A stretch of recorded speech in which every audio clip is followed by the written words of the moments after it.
Did you know there was once an African leader who said the independence of his own country was almost worthless if the rest of Africa was not free? Those right there were words of Kwame Nkrumah, a revolutionary Ghanaian leader who led Ghana to independence from the British colonial rule in 1957. Kwame Nkrumah is remembered for quite a number of things which you're about to find out in this video. This is the story of Kwame Nkrumah. Kwame Nkrumah was born in 1909 in a place called Nkrofo in what was then known as the Gold Coast, which is present-day Ghana. Now, when it comes to his date of birth, it is often misreported, but it is said he was born in September of 1909. Now, it's very important to note that Kwame Nkrumah was not born in a political family or any kind of royalty. He was born by an ordinary mother and father. His father was a goldsmith and the mother was a businesswoman. Kwame Nkrumah grew up in a very modest kind of environment, but there was something about education that always fascinated the young man. He attended Catholic school and was later trained as a teacher. It is very important to note that as he was practicing his teaching profession, something very special was developing around him. At the time, Africa was still under colonial rule and the Gold Coast was one of Britain's most important possessions in West Africa. This of course meant that the Europeans were controlling the political systems of the country as well as the economic system in the country. The Africans had little to nothing that they were controlling in their own country. So of course, as a growing young man, he had so many questions around him, which later drove him away from the Gold Coast and he went all the way to America.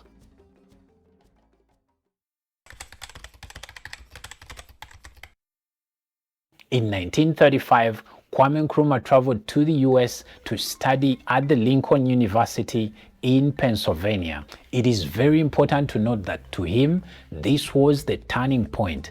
While in America, he got exposed to ideas that would later shape his political career once he returned home. At the university, he studied sociology, economics, theology, and philosophy, and at this time, he increasingly grew interested in politics because at the time there was another education he got introduced to outside of the classroom.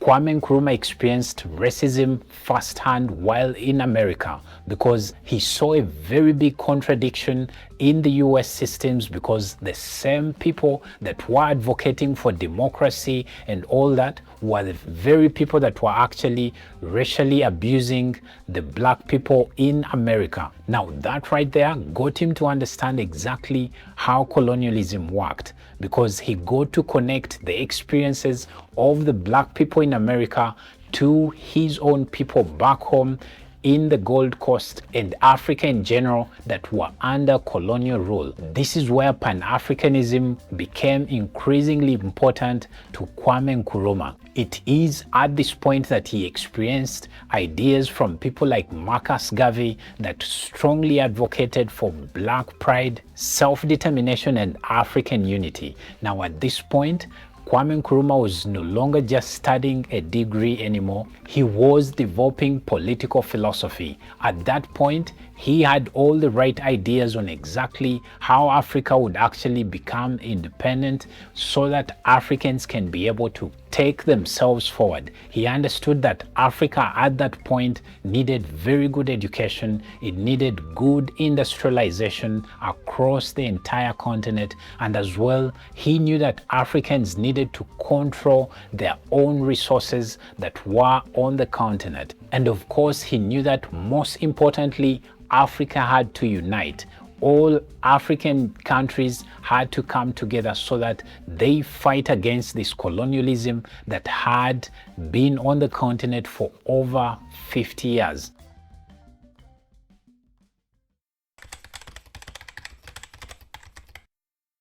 Now, throughout his time in the US that lasted over a decade, he had changed himself philosophically and politically. At this point, he had interacted with activists both from Africa and the African diaspora, and in 1945 he became involved in the 5th Pan-African Congress that happened in Manchester in England. This meeting was extremely significant because it brought together so many Africans and Africans in the diaspora that were demanding for fundamental changes on the African continent. They wanted freedom, they wanted self-government, they wanted colonialism dismantled, and Nkrumah was right in the middle of this movement. He worked alongside other future African leaders and intellectuals, people such as Jomo Kenyatta from Kenya, other prominent activists such as Hastings Banda, people who would later become major figures in the liberation struggles of their own countries. This experience helped him understand something very critical. He got to know that the problem wasn't just in the Gold Coast or what you would call Ghana today, but it was on the entire African continent. Nkrumah eventually returned to the Gold Coast in 1947, and this is where the story becomes explosive.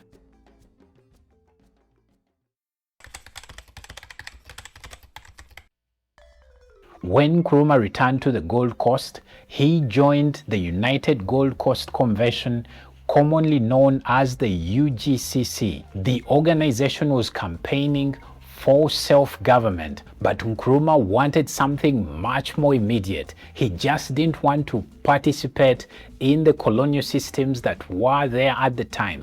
He basically wanted the entire colonial system to be dismantled, and he believed the masses had to be involved in this. This was one of Nkrumah's greatest political insights. He understood that independence could not be achieved by educated elites sitting in conference rooms alone. Farmers had to participate, workers had to participate, students had to participate, market women had to participate. Ordinary people had to believe that independence belonged to them. But of course, having all these insights and approach created tension in UGCC. The leadership of UGCC was more cautious, whereas Nkrumah was very radical. And eventually in 1949, their relationship broke down. Kwame Nkrumah founded the Convention People's Party, or CPP. This was the beginning of a completely different kind of politics in the Gold Coast. Nkrumah's message was simple enough for ordinary people to understand. He preached self-government now. To independence. To independence now.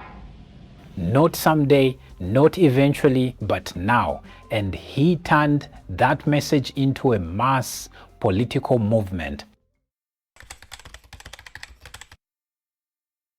Then there came one of the most important moments in Kwame Nkrumah's political career. He launched what became known as the political action. This involved mass political mobilization, strikes, boycotts, and civil disobedience. The objective was to put pressure on the British colonial government, and the colonial government responded. Nkrumah was arrested and imprisoned. Now at this moment, I want you to think about the symbolism of that moment. The man demanding for freedom had been locked behind bars by the very government he was challenging. But amidst all this chaos, something unexpected happened. While Nkrumah was in prison, his political movement kept growing. The CPP performed remarkably well in elections. The British could imprison Nkrumah, but they could not imprison the idea of independence.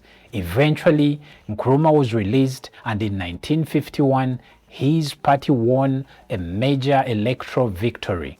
The British at this time were dealing with something they could not comprehend. Nkrumah became the leader of government business, and in 1952, he became the Prime Minister of the Gold Coast. The man who had once been treated as a political agitator was now running the government. But it's very important to note that at this point, Nkrumah was not finished. He was pushing for a much bigger thing, and that was independence.